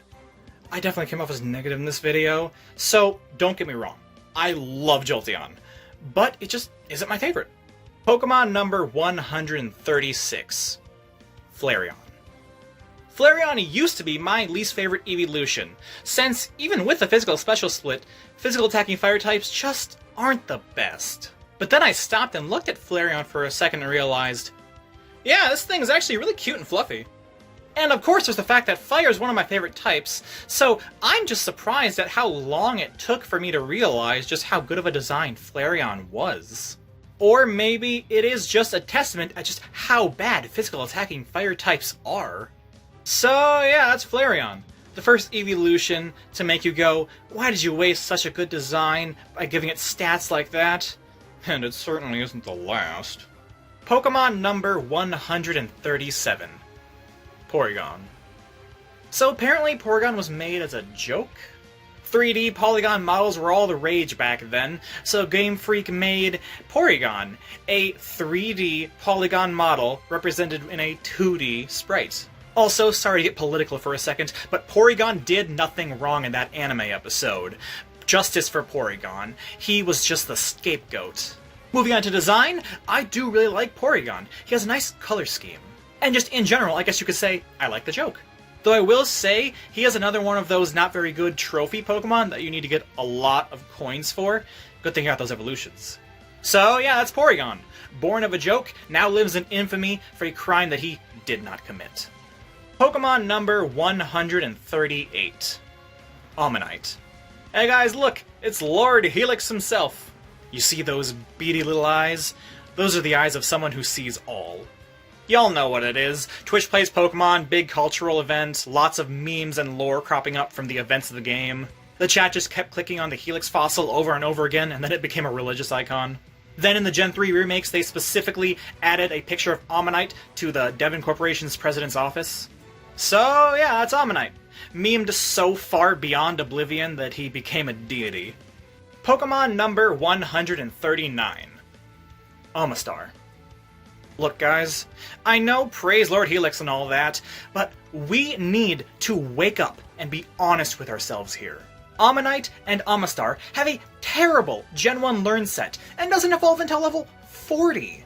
And not only that, but Amistar is just a bigger Ammonite. I'm sorry, but no amount of memes can save it from being a evolves into it but bigger Mon. I prefer its counterpart. There, I said it. It evolves into something way cooler. So yeah, that's Amistar. Man, I have a lot of unnecessary anger towards Amistar. Do we even have something nice to say about it? Nope, it and its pre-evo mid. Pokemon number 140. Kabuto. It's not fair, man. I've preferred Kabuto since I got into the series.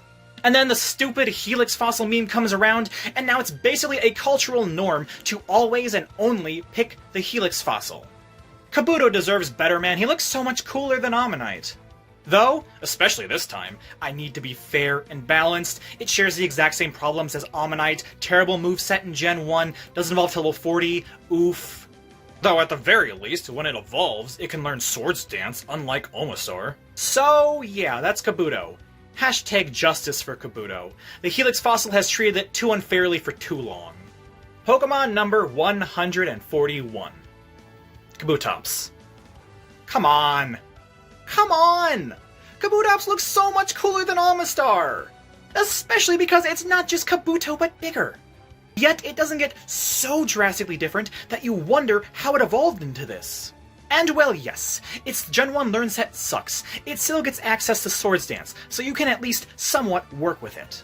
And then moving over to later gens, Swift Swim and a physical attacking water type move boosted in Rain and with Stab. Oof, that can do some damage. So yeah, that's Kabutops. By far, one of the biggest ignored and overshadowed Pokemon in history, and that sucks, because Kabutops is so cool. Pokemon number 142. Aerodactyl. Aerodactyl is super cool, man. I love his design. It was also really cool how Aerodactyl was the star of the episode where Ash's Charmeleon evolved into Charizard. Now switching to the games, raise your hand if you had no clue where to get Aerodactyl in Gen 1 for the longest time. Like, Kid Me completely forgot about the cut tree blocking the alternate entrance to the Pewter Museum. I can't be the only one, right? Though ironically, in Gen 1 it's not even worth it, really, because it learns basically nothing. So yeah, that's Aerodactyl. A really cool, hard-to-get Mon in Gen 1. Well, unless you remember where every cut tree is before you get access to it. Pokemon number 143. Snorlax. Snorlax is an absolute classic. Love that guy. Though, you know, I find it kind of odd that Snorlax has ended up falling under the category of protagonist Pokemon. Ash had one, Red has one in like every incarnation of him. Other Pokemon make sense. Pikachu, Eevee, Lapras. But Snorlax? Don't get me wrong, I'm not complaining, I'm just intrigued. I also find it funny how Snorlax is always called lazy, but he's like super strong and reliable. Also, I always thought Snorlax looked like a Mon with high physical defense, but he has higher special defense. So yeah, that's Snorlax, defying so many expectations around every corner. Pokemon number 144. Articuno. our first legendary Pokemon, other than Arcanine, the legendary Pokemon. I like Articuno. He looks neat. He definitely has this air of majestic to him. Heck, its tail alone is super majestic, with the way it flows through the air while it flies. Though actually that's a good question. Is Articuno majestic because of its tail? Or is it just majestic in general, and then its tail is bonus points, making Articuno double majestic? So yeah, that's Articuno. A majestic legendary that's so majestic, I've used that word way too many times in this video. Pokemon number 145. Zapdos. Zapdos is fine. I like him alright, but he's definitely my least favorite of the three birds. Once again, just like Jolteon, it's the spikes mostly, just not the biggest fan. Though to be positive, and give Zapdos some credit, in Generation 1, he's the only of the three birds that actually learns a good flying-type move in Drill Peck. Also, since this might be the only time I have place to put it, hey guys, did you know Uno, Dos, Tres in the legendary birds' names? Whoa! So yeah, that's Zapdos. He looks fine, I guess. He's just not my cup of tea. Pokemon number 146. Moltres. I love Moltres, man. He's a super cool looking phoenix. Easily my favorite of the three legendary birds. What's that? He's the least popular of the three? Son of a... Yeah. I have the unpopular opinion on this matter. Liking the, as people call it, rubber chicken on fire. But I've said fire's my favorite types multiple times, so could you really be surprised? I'll give you that some of his appearances definitely make him look off, but that's just because he's difficult to pull off. So when he is pulled off, ooh, he looks real cool. So yeah, that's Moltres. Unpopular Andy over here actually really liking him, and you thought I was only gonna have normie takes. Pokemon number 147. Dratini. The one and only dragon type in Generation 1. I love Dratini, man. He looks so cute. And of course, Dratini's just known for being super rare to get in the first games, where you need to get him in the Safari Zone, only with a Super Rod. It's a 10% chance to find it with a Super Rod, and he flees easily. And for years I was wondering why the Super Rod isn't in Fuchsia City when it's farther away, but I think it's because of Dratini. Because if you just take the easy bike path around to Fuchsia City, you won't have the Super Rod and you won't be able to get Dratini until you go the other way. So yeah, that's Dratini. Super cute, super rare, and potentially answers a age-old game design question of Gen 1.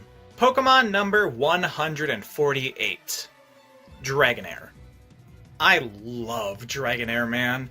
It's super majestic and a beautiful looking creature. And it's a dragon, an easy bonus. I love dragons. Dragon type is definitely one of my favorites. And I kind of prefer it more than its evolution. There, I said it. I don't like how it completely changes how it looks when it evolves. I like it just how it is now. Honestly, I wish it was just a bit more bulky, so I could justify slapping an Eviolite on it and not evolving it, and just making it a tank. So yeah, that's Dragonair. Perfection, that really didn't need to evolve. Pokemon number 149. Dragonite. I don't know, man. Dragonite's, it's fine. But the derpiness doesn't do it for me, and then it has the whole thing where it's derpy but it's super strong. Once again, it doesn't really do it for me. Probably thanks to the fact that I just really like Dragonair's design and Dragonite looks completely different. But, calm down, let's try to be positive. Dragonite is a pseudo-legendary, the first pseudo-legendary, and yeah, he's super strong and reliable. Though I will say, the pain of getting this man up to level 55 in Generation 1 is unlike any other pain. So yeah, it's Dragonite. A fan favorite that I'm going completely against the mold on, since I prefer its pre-evo. Pokemon number 150. Mewtwo. This doesn't fit on my shelf. Oh, I love Mewtwo, man. He is super cool. Every single depiction of him always revolves around him being super cool and incredibly strong. And of course, we have his depiction in the first Pokemon movie to thank for how to depict this man's in, well, every other place he's depicted in. And for any older generation fan, surprised that this younger generation fan is complimenting the first movie, thinking kids these days just don't respect the classics, well, my VHS copy of Pokemon the first movie would like to disagree with you. So yeah, that's Mewtwo. Overrated? No, not at all. He's just the best. Pokemon number 151. Mew. I love Mew so much, man. He's so cute. Other than his, disturbing Gen 1 sprite. There's the classic question, why in the world is Mewtwo before Mew in the Pokedex? Well, that's because Mew was originally supposed to be an formless enigma, only talked about in the books you can read in the game. And then last minute, the creator of Mew made a design for him and threw him in because there was extra space. And of course, Mew has a bunch of cool lore around him, being hypothesized to be the ancestor of all Pokemon, being able to learn every single TM. And there's also the fact that Mew can just turn into anything it wants, plus it's also just, in general, just a really cute rapscallion pulling pranks on everyone. So yeah, that's Mew. Shout out to the designer throwing it in last minute, because it was worth it. Mew is fantastic.